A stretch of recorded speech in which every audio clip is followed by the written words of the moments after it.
అప్పుల బాధలు వెంటాడుతున్నాయా? అయితే 6 JVR వారి జాతిరత్నాలు ధరించండి. వెల్కమ్ బ్యాక్ టు మనం టీవీ. నేను మీ పవన్ బెస్వాడ.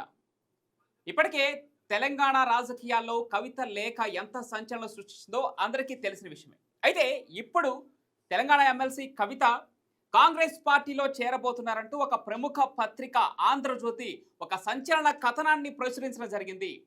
అయితే కాంగ్రెస్ పార్టీ మాత్రం కవితను పార్టీలో చేర్చుకోవడం కోసం సుముఖంగా లేదు అనే ఒక వార్త ఇప్పుడు ఆంధ్రజ్యోతి ప్రచురించడం సంచలనంగా మారింది. దీనిపైన డిస్కస్ చేద్దాం. మనతో పాటు సీనియర్ జర్నలిస్ట్ కటా కార్తిక్ గారు ఉన్నారు. అన్న నమస్తే. నమస్తే పవన్. ఎమ్మెల్సీ కవిత ఒక లేఖ సంచలనం సృష్టించి భూ ప్రకంపనలే వచ్చేసాయి బీఆర్ఎస్ పార్టీలో కావచ్చు, పూర్తిగా తెలంగాణ రాజకీయాల్లో. అయితే ఆమె కొంతకాలంగా బీసీ నినాదం ఎత్తుకుంది.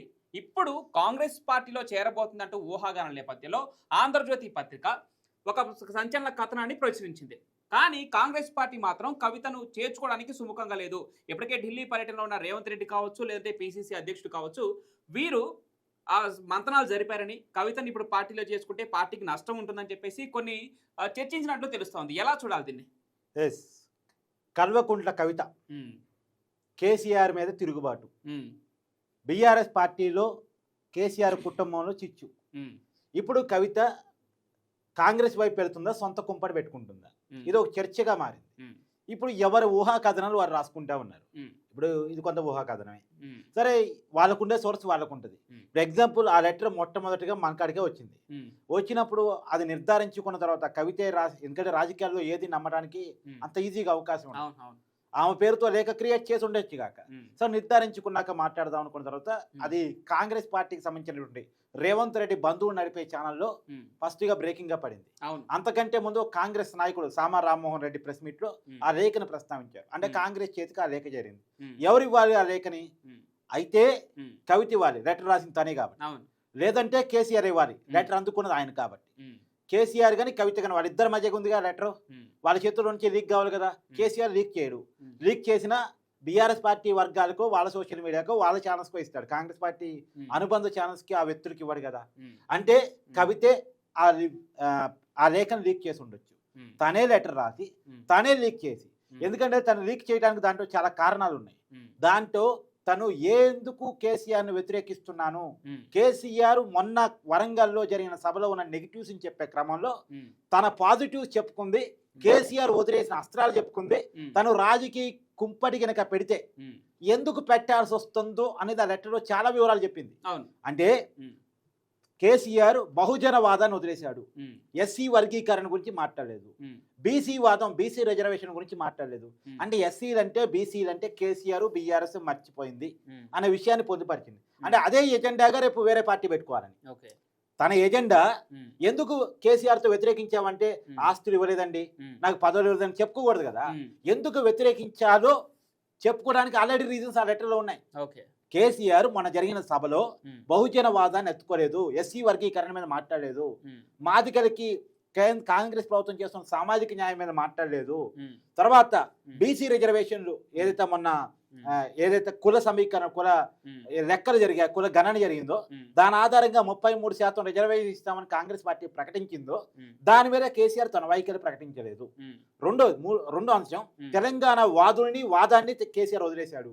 తెలంగాణ గురించి కానీ తెలంగాణ వాదుల గురించి కానీ కేసీఆర్ మాట్లాడలేదు. కనీసం బీఆర్ఎస్ క్యాడర్ పుట్టోలు దిగాలనుకున్నా కేసీఆర్ టైం ఇవ్వలేదు, వాళ్ళతో మాట్లాడలేదు.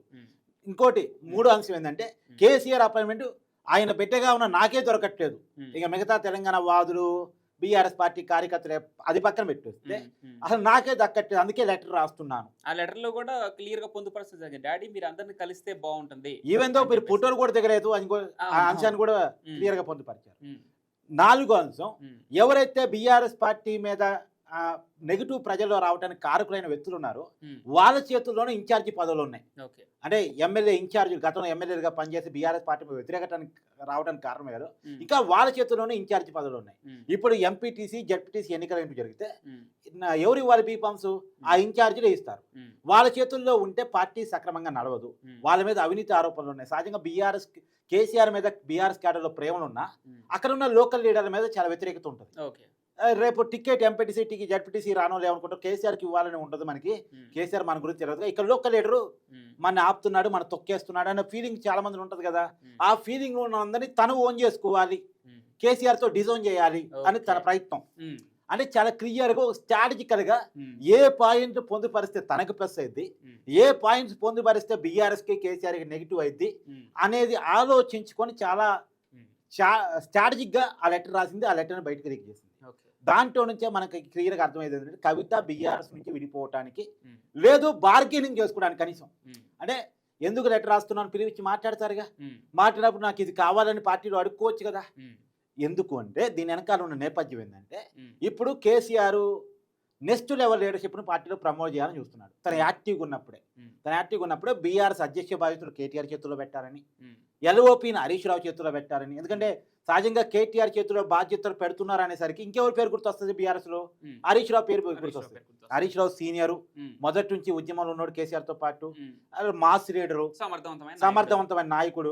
కాబట్టి హరీష్ రావుకి అన్యాయం చేస్తున్నారా కేటీఆర్ కోసం అనే మాట రాకుండా హరీష్ రావు చేతిలో ఒక పదవి, కేటీఆర్ చేతిలో ఒక పదవి పెట్టి మీ ఇద్దరు జోడెంట్లకి పార్టీని అధికారం తీసుకురండి, కేటీఆర్నే ప్రమోట్ చేయాలి. అదే టైంలో హరీష్ రావును స్కిప్ కాకుండా చూసుకోవాలి, హరీష్ రావును జాగ్రత్తగా హ్యాండిల్ చేసుకోవాలి అనే దాంట్లో కేసీఆర్ ఉంటే మరి నా పరిస్థితి ఏంది అని కవిత.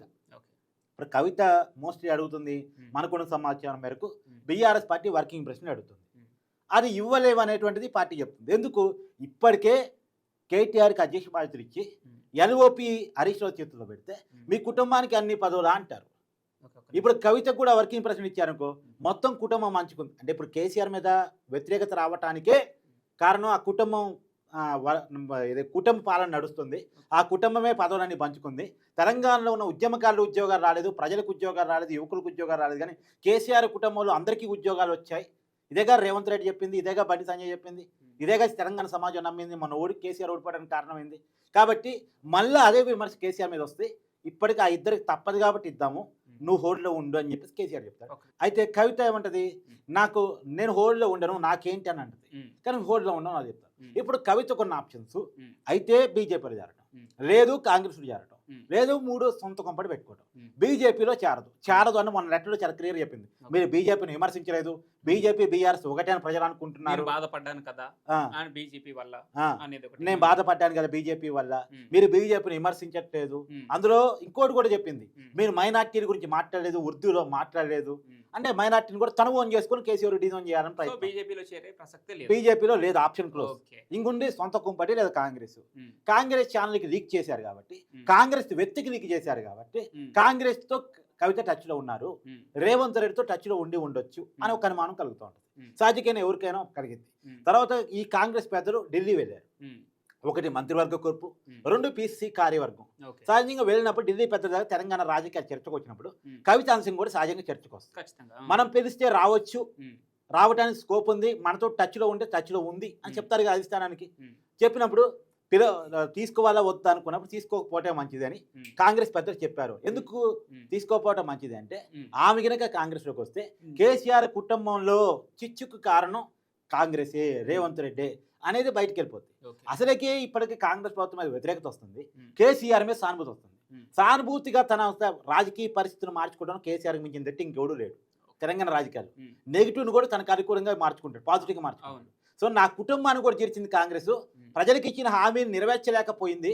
ఇక్కడ నేను ప్రశ్నిస్తున్నాను, ఆ ప్రశ్న తట్టుకోలేక ఇవాళ నా కుటుంబాన్ని చేర్చింది అని చెప్పేసి ప్రయత్నం కేసీఆర్ చేస్తారు. ఇక్కడ ఒక చిన్న అంశం అన్న, కవిత అంటే ఈ లెటర్ బయటకు వచ్చిన తర్వాత కూడా ఈ కార్ రేసింగ్ లో కేటీఆర్కి నోటీసులు ఇవ్వడం జరిగింది, ఏది ప్రభుత్వం తరఫున. అయితే ఈ నోటీసులు వ్యతిరేకిస్తూ కవిత ఒక ట్వీట్ చేయడం జరిగింది. రేవంత్ రెడ్డి ప్రభుత్వం, కాంగ్రెస్ ప్రభుత్వం కుట్రపూరితంగా వ్యవహరిస్తుంది, రాజకీయ కక్షలో భాగంగా ఈ నోటీసులు పంపుతానని చెప్పేసి తన అన్నకు సపోర్ట్గా ఒక ట్వీట్ చేయడం జరిగింది.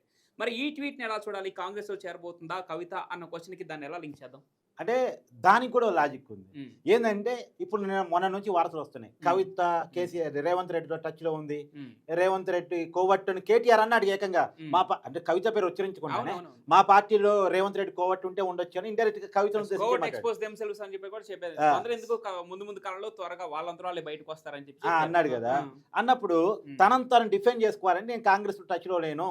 ఇప్పుడు ఆమె చెప్తుంది రేఖ నేను లీక్ చేయలేదు, కేసీఆర్ దగ్గర దెయ్యాలు ఉన్నారు, వాళ్ళు లీక్ చేసి ఉండొచ్చు అని తను చెప్పుకుంటాను. చేసుకుంటుంది. అవును. సో తనంతా డిఫైన్ చేసుకోవడం కోసం ఉమ్, కేటీఆర్ కున్న నోటీసులు వ్యతిరేకిస్తే ఓ ఉమ్, కవిత పాపం కుటుంబంలోనే ఉంది, ఉమ్, కుటుంబంలో ఒకటిగానే ఉంది, ఉమ్, వీళ్ళే కావాలని అబాండాలు వేస్తున్నారు, ఉమ్, వీళ్ళని నెట్టేసే ప్రయత్నం చేస్తున్నారు, ఉమ్, కవితకి ఏదో అన్యాయం చేస్తున్నారు. ఉమ్, కవిత సానుభూతిని పొందే ప్రయత్నం, ఉమ్, కవితని కుటుంబం నెట్టేస్తుంది, ఉమ్, కవితని కుటుంబం అన్యాయం చేస్తుంది. ఉమ్, కేటీఆర్కి హరీష్ రావుకి పదవులు ఇవ్వడం కోసం ఉమ్, కవితని పాపం ఆడబిడ్డని రోడ్డు మీద వదిలేశారు ఉమ్, అనేది తీసుకెళ్ళాలి. ఉమ్, తీసుకెళ్లాలంటే తన కాంగ్రెస్ కోవట్ని కాదు నిరూపించుకోవాలి. అందుకనే ఉమ్, కేటీఆర్కి ఇచ్చిన నోటీసును వ్యతిరేకిస్తూ ఉమ్, కాంగ్రెస్ ప్రభుత్వాన్ని దుమ్మెత్తిపోస్తూ కవిత ట్వీట్ చేసింది. Right. రాజకీయ నాయకులు అంటే ఏ మాటల వెనకాల ఏ అర్థాలు ఉన్నాయో తెలుసుకోలేనంత కాలం ఉమ్, మనం మోసపోతూనే ఉంటాం. Right. రాజకీయ నాయకులు ఉమ్, ఒక మాట చెప్పారంటే దాని వెనకాల చాలా స్ట్రాటజీలు ఉంటాయి. ఉమ్, కవిత లెటర్లో ప్రతి వాక్యం వెనకాల చాలా స్ట్రాటజీ ఉంది. ఉమ్, అది చాలా క్లియర్ కట్గా ప్లాన్డ్గా రాసిన లెటర్. Okay. తర్వాత మొన్న నువ్వు చెప్పినటువంటి ట్వీట్ కూడా ఉమ్, చాలా స్ట్రాటజిక్గా ఉంది. ఉమ్, ఇంకోటి ఇప్పుడు కవితకి ఏదో కాంగ్రెస్ పార్టీ రాజ్యసభ ఇవ్వాలనుకుంటుందని, ఉమ్, ఆమె ఏదో లోకల్లో బార్గెనింగ్ చేస్తుందని, ఉమ్, కాకపోతే కాంగ్రెస్ పార్టీ అధిష్టానం మాత్రం వద్దు ఆమె ఇప్పుడు అని చెప్పేసి ఉమ్, ఇప్పుడు ఆమె చేత సొంత పార్టీ పెట్టిచ్చేస్తే ఉమ్, కేసీఆర్ ఓట్ బ్యాంక్ రెండుగా చీజ్ చేస్తే ఉమ్, కాంగ్రెస్లో చేర్చుకునే దానికంటే కూడా ఉమ్, సొంత పార్టీ పెట్టేసి ఉమ్, కవిత వెనకాల పోయే ఓట్ బ్యాంక్ అంతా ఎవరిది ఉంటుంది సహజంగా? ఉమ్, యాంటీ కాంగ్రెస్ ఓట్ బ్యాంక్ ఉంటుంది, ఉమ్, పాజిటివ్ బీఆర్ఎస్ ఓట్ బ్యాంక్ ఉంటుంది. ఓకే. అంతే కదా? ఉమ్, బీఆర్ఎస్ లో ఉన్న ఓట్ బ్యాంక్ని కవిత చేర్చింది, అవును. కాంగ్రెస్ కు ఉన్న వ్యతిరేకతని కవిత చేర్చింది. ఉమ్, దానివల్ల కాంగ్రెస్ వ్యతిరేకత మొత్తం కేసీఆర్ వెనక్కి వెళ్లకుండా ఉమ్, కాంగ్రెస్ కు మంచి పరిణామంగా మారింది. కాబట్టి ఉమ్, కవిత చేత సొంత పార్టీ పెట్టించటమే మంచిది. ఉమ్, అవసరమైతే సలహా ఇచ్చి కాంగ్రెస్ పార్టీ సహాయం చేసి రేవంత్ రెడ్డి సహకారం అందించి ఉమ్, జూన్ 2వ తారీఖున తెలంగాణ ఆవిర్భావ దినోత్సవప్పుడు ఉమ్, బహుజన వాదాన్ని తెలంగాణ వాదాన్ని కేసీఆర్ వదిలేశారు కాబట్టి ఉమ్, అదే వాదాన్ని పట్టుకుని నేను సొంత పార్టీ పెట్టుకున్నాను. ఉమ్, ఏ విషయాన్ని అయితే తెలంగాణ కేసీఆర్ ఎదిగాడు, ఏ విషయాల వల్ల కేసీఆర్ ఎదిగాడు ఉమ్, ఆ విషయాన్ని కేసీఆర్ ఇవాళ మర్చిపోయాడు. ఉమ్, మర్చిపోయేలా కేసీఆర్ పక్కన ఉన్న వాళ్ళు చేశారు. ఉమ్, కేసీఆర్ మంచోడే కానీ కేసీఆర్ పక్కదో పట్టిస్తూ ఉన్నారు తమ పదవుల కోసం తమ అవసరాల కోసం అని చెప్పేసి జూన్ 2న సొంత పార్టీ Right, పెట్టే right, ఆలోచన కూడా ఒకటి ఉంది అనేటువంటి చర్చ ఇంకొక మరొక చిన్న విషయం, ఇక్కడ తీహార్ జైల్లో ఉన్నప్పుడే సొంత పార్టీ పెట్టుకోవడానికి కవిత ఆలోచన చేసిందా అనే వాదాన్ని కూడా కొంత బలం చేకూరుతాం. ఎందుకంటే అక్కడ కేసీఆర్ ఆమెను చూడటం కోసం ములాఖత్ కోసం రాకపోవడం ఒకటి దాన్ని తీవ్రంగా బాధించింది. ఆ తర్వాత జైలు నుంచి బయటకు వచ్చిన తర్వాత కూడా కొన్ని పరిణామాలు మొన్న లేఖలో పేర్కొన్న అంశాలు కావచ్చు, ఆమె రావటమే బీసీ నినాదం ఎత్తుకోవటం, ఇదొకటి కొంత బలాన్ని చేకూరుస్తా ఉంది. సొంత పార్టీ పెట్టుకోవడానికి ఆలోచన చేస్తా ఉందా కవిత అనే దానికి కూడా కొంత బలాన్ని చేకూరుస్తా ఉంది. ఎస్ ఖచ్చితంగా మీరు అన్నట్టు ఉమ్, తీహార్ జైల్లో కవిత ఉన్నప్పుడు కేసీఆర్ చూడటానికి వెళ్ళలేదు. వెళ్ళలేదు. ఆ టైంలో కూడా ఒక లెటర్ రాసినట్టు మనకున్న ఇన్ఫర్మేషన్ అది అఫీషియల్ గా ఆ, కవిత ఆ, ధృవీకరించారు. అవును, అవును. నేను ఎందుకు రావట్లేదు బాపు అని ఉమ్, రాసినట్టు అప్పుడు ఆ లెటర్ తర్వాతే కొద్దిగా కేటీఆర్ హరీష్ రావు రియాక్ట్ అయ్యి ఉమ్, వాళ్ళు ఓన్ చేసుకుని పదే పదే ఢిల్లీ పోవటం, పదే పదే తీహార్కి వెళ్ళి చూడటం, ఉమ్, కవితను విడిపించడానికి మేము ట్రై చేస్తున్నాం అని చెప్పేసి ప్రయత్నాలు చేయడం. ఉమ్, రెండు కవిత అరెస్ట్ అయినప్పుడు ఒక్క ధర్నా నిరసన కార్యక్రమం కూడా బీఆర్ఎస్ అఫీషియల్ గా చేసింది లేదు. అవును. పెద్ద ఎత్తున కేసీఆర్ బయటకు వచ్చి మాట్లాడింది లేదు. ఉమ్, ఏదో పార్లమెంట్ ఎన్నికలప్పుడు మీడియా అడిగితే సమాధానం చెప్పాడు తప్ప ఉమ్, వాళ్ళు పెద్ద ఎత్తున రియాక్ట్ అయింది లేదు. ఉమ్, కవిత అంశాన్ని అరెస్ట్ అంశాన్ని పార్లమెంట్ ఎన్నికల్లో బీఆర్ఎస్ వాడుకున్నది కూడా లేదు. అవును, దాని మీద కవిత చాలా సీరియస్ గానే ఉంది ఉమ్, అనేటువంటిది. అంటే కొడుకుని ప్రమోట్ చేసుకోవడం కోసం కూతుర్ని వదిలేశారు ఉమ్. అనేటువంటిది ఆమెకున్నటువంటి ఫీలింగ్ గా తెలుస్తా ఉంది, ఆమె వర్గాలు చెప్తున్నటువంటి మాట. రైట్. మొత్తానికి కవిత విషయంలో ఈరోజు ఆంధ్రజ్యోతి పత్రిక ప్రకటించినటువంటి ఒక కథనం ఇప్పుడు సంచలనాత్మకంగా మారింది. మరొక పక్క కేసీఆర్ వదిలిన బాణం కవిత, ఆయనని వాంటెడ్గా ఇది సపరేట్గా పార్టీ పెట్టిస్తున్నారనే వార్తలు కూడా వస్తున్నాయి. చూడాలి కవిత నుంచి ఎలాంటి స్పందన వస్తుందో ఈ కథనం పైన. వేచి చూద్దాం ఏం జరగబోతోందో.